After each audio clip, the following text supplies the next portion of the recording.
Did you know that stuttering could be a typical part of your child's language development?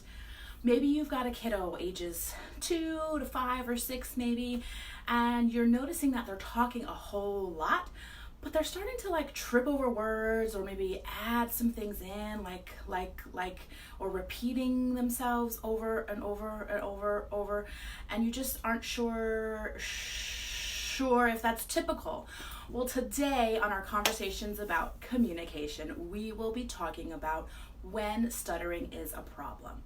And if we haven't met yet, my name is Jessica Abawag. I am a speech language pathologist here at Fluent Children's Therapy, and I'm excited to join you every Friday morning for a conversation about communication. We chat about lots of different questions that parents bring and just shed some light for just a short few minutes about different topics of communication so that you as the parent can go back and help support your child as needed. So, a common question that we get, and oftentimes parents will even bring their children in for evaluations, is around the topic of stuttering. We often see it in children ages 4 or 5 after they've started talking more, they're holding conversations, but they're getting tripped up.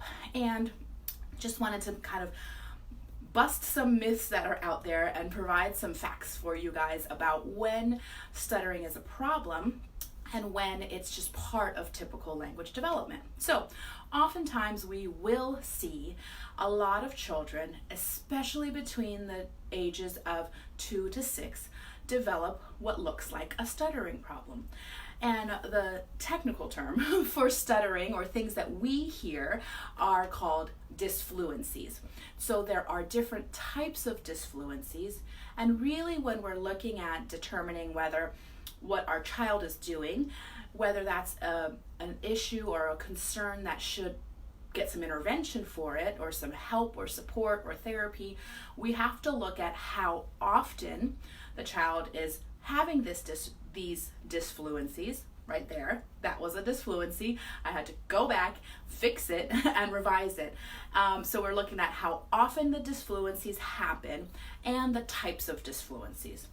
So believe it or not, all of us, typical adults, all children, every speaker and communicator has disfluencies. We'll use things like fillers, which could be things like like. We're not talking about like Valley Girls, like they say like all the time. We're talking about as you're thinking of a word and formulating your sentence, you're taking either a small pause or you are adding a word to fill in as your brain is processing and thinking of what to fill in there. And all of this happens just so quickly that we just don't think about it. When it becomes a problem is when you're listening to somebody talk to you and the disfluencies are happening so frequently that it's really disrupting the flow or the fluency, again the technical term, of their speech. And that's what scientists and researchers look at. Where is that fine line between what's considered normal or typical disfluencies, where the listener can still understand and follow along with the conversation and not be too disturbed by it?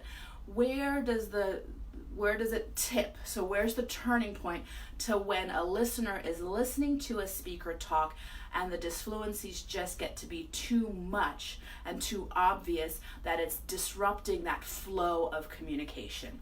And that's when it becomes a true stuttering disorder, or a problem, a concern that needs support intervention. So today I wanted to talk about a couple of things. It's going to be a lot of facts thrown at you today as we're just looking at our children to see, is what my child is doing, is that typical and normal as part of their language development as their language is getting more sophisticated, or is it a concern that I need to get some intervention on sooner than later? And next week we'll be talking about some resources. So now if you have identified, if you've been thinking, my child, they seem to be tripping up on their words a lot, they're talking a bit fast, they're not quite putting the words in the right order in their sentences, I'm just not sure if this stuttering thing's going to go away on its own or if it's something that needs some help.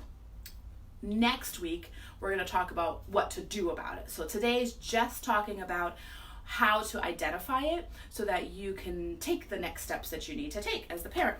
So first and foremost, a couple of things, and I've got some notes, so I'll be looking down at that just throughout our time together this morning. The facts are about 5% of kids between the ages of 2 to 6 will stutter. And it's part of it is just, again, their brain is developing, their language is growing rapidly. The good news is, out of that chunk of kids who have what looks like a stuttering problem or a stuttering disorder, about 80% will outgrow their stutter. And that 80% number kind of varies depending on what study you're looking at. Some say it's as low as 10%, others say 50%, others say 80%. So the good news is a big chunk of those students, that's kind of how I summarize that, a big chunk of those children will outgrow their stutter. So it is often typical to see kids, especially in that preschool range, as their language is developing rapidly, a lot of them will outgrow it without any additional supports, no therapy, no intervention, just as they are getting older and part of their natural language development. But not all of them will.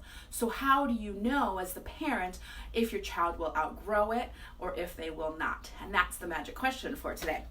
So it really depends, again, on the type of disfluencies that you're seeing and how often it's happening, and also how long it persists. So if it goes on for 2-3 years versus if it just happens within a few months. And then the severity of it, meaning kind of like the intensity of it. How strong or how frustrated does your child seem to be when these disfluencies are happening? So I will jump into the different types of disfluencies, and I've got my nifty whiteboard behind me. So the first one that we want to talk about again is that there are, all of us that communicate verbally have and use disfluencies. More typical disfluencies include hesitations,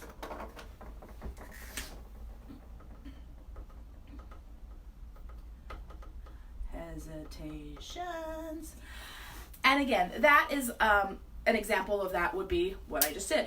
That is like the like and the there are short pauses. Some people just literally pause like that between the words. It can be very short, it can be a little bit longer, but those tend to be more typical disfluencies. So hesitations is one, word fillers is the other,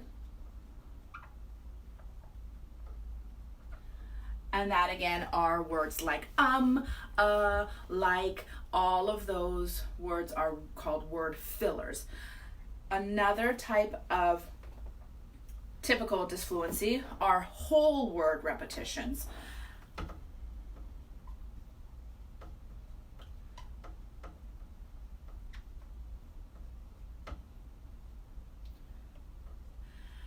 An example of this would be something like if your child is saying, but I don't want to go. So that but, they repeated the whole word 2 times, could be more than 2 times, but mommy, I want ice cream. That whole word repetition is still a disfluency, so that's not smoothly talking, but it's not so much of a concern as some of the other less typical ones we'll talk about in a minute. And then the last type of typical disfluency is a phrase repetition. There's actually 2 more. Phrase repetition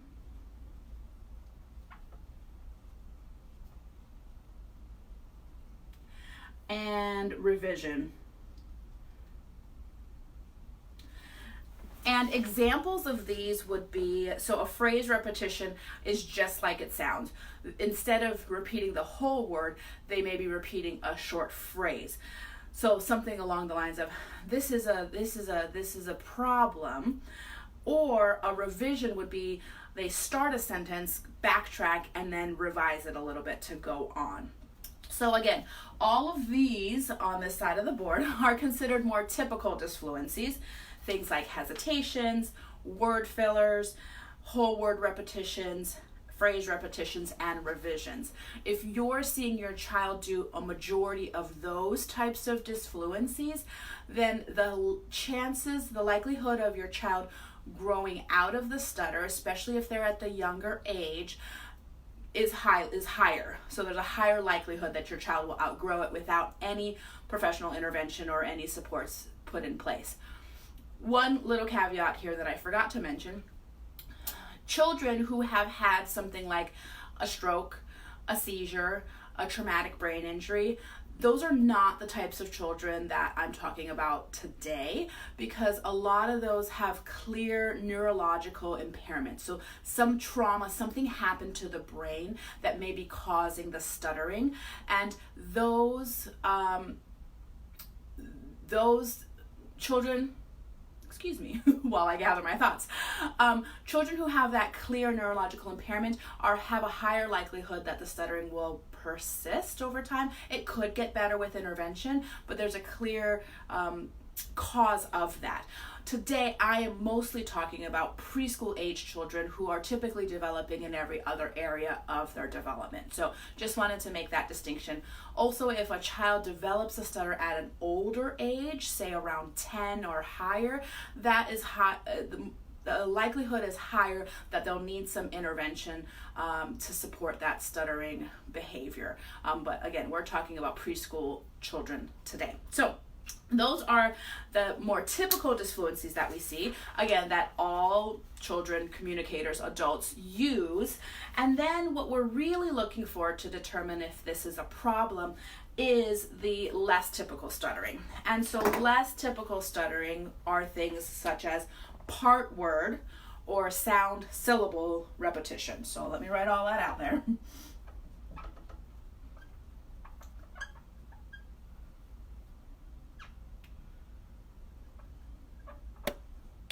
Sound syllable repetitions. So similar to whole word phrase repetitions, the child is repeating part of the word this time though. So more typical would be the entire word being repeated or a phrase being repeated. Less typical, so more of a concern, are part word or sound repetitions. And this could sound like, look at the baby, something like that. That the child is just repeating that first sound of the word. So that would be, again, more of a concern than if they were repeating the whole word. Look at the baby versus look at the baby. First example was more of a concern. Second example, not as much of a concern. Another less typical type of disfluency are called prolongations. And I know there's lots of jargon, fancy words, but I just want to help you, if you are noticing that your child is stuttering, to get a clear idea of what types of stuttering they may be doing. So prolongations is kind of dragging out the sound. Something, it could sound like this. Sometimes we stay home. So again, they're kind of dragging out that sound of the S sound before they move on to the other sound. So that's called a prolongation, and that's a higher concern type of another disfluency. Talking about stuttering makes you very aware of your own disfluencies. That's another type of less typical disfluency. And then the last one that's more less typical is called blocks.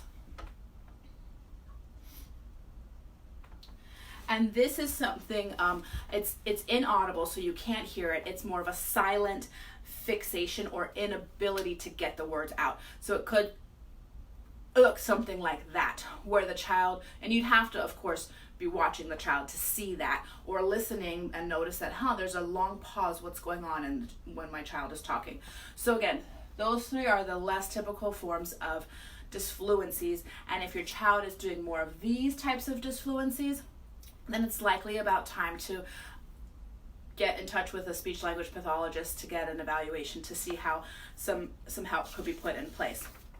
Another thing to keep in mind, like I mentioned before, when it comes to less typical and when we're thinking, this this stuttering thing could really be a concern. It's usually accompanied by greater than average duration, so the length is a lot longer. So for a prolongation, it could be sometimes we stay home instead of sometimes we stay home, if you can notice that difference there. The effort and the tension is greater. You can often visibly see when children come in and they have a stuttering concern, when we can often see in their whole body that tension, and especially when it comes to the blocks. Sometimes their neck will tense, their shoulders will tense, their throat might tense up, their jaw. Everything looks very tense because they're really putting a lot of effort into getting the sound out. And then it's also a struggle.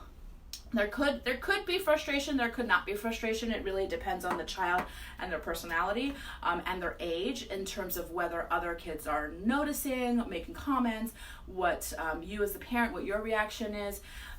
So those are the types of typical disfluencies, less typical disfluencies. We're looking at more of the less typical to say if it's really a concern. And again, a good chunk of children, especially in the preschool age, will outgrow the stuttering if it's more on the typical side. There are a percentage of children who will not outgrow it, and that's more of the less typical disfluencies. So I hope that was useful information for you. To leave you with a bit of hope, there are a lot of strategies that speech-language pathologists can use even at a young age with children and their families to help them, support them with these disfluencies and the stuttering disorder. And next week we will be talking more about that. But if you are at all concerned and you're noticing, my child's doing a lot of these, sometimes we'll even see what we call secondary behaviors. So something that's manifesting in their physical body, whether it's their fists are clenching, they're slapping their knee to try to get the word out. The children are having a lot of effort to get that out. If you're seeing any of that, I just encourage you to reach out and contact a speech language pathologist. At the very least, it'll give you some peace of mind to know, yes, my child this is part of normal, typical language development, and I can just monitor them over time to see if anything changes, or no, this is really something that needs to be addressed sooner than later. Next week we'll talk about, you'll be surprised, there are a lot of adults who have a stuttering disorder, and you may not ever notice that because they have learned over their lifetime strategies that they use to talk more clearly with more fluency, so it flows more easily, and they had to work on that. So you may not notice it as an adult talking to another adult who stutters, but if you ask, if they share that information with you, they will often tell you, at least the adults that I've spoken to, that they still consciously at some level have to think of those strategies to get their words out more smoothly, but they are able to do so. And then again, there's the other side of the spectrum where some adults who stutter, you still notice that they stutter. So a wide range, but there is hope, especially if you get intervention early on. So I hope that was helpful. I look forward to seeing you next week, and have a great weekend. Take care.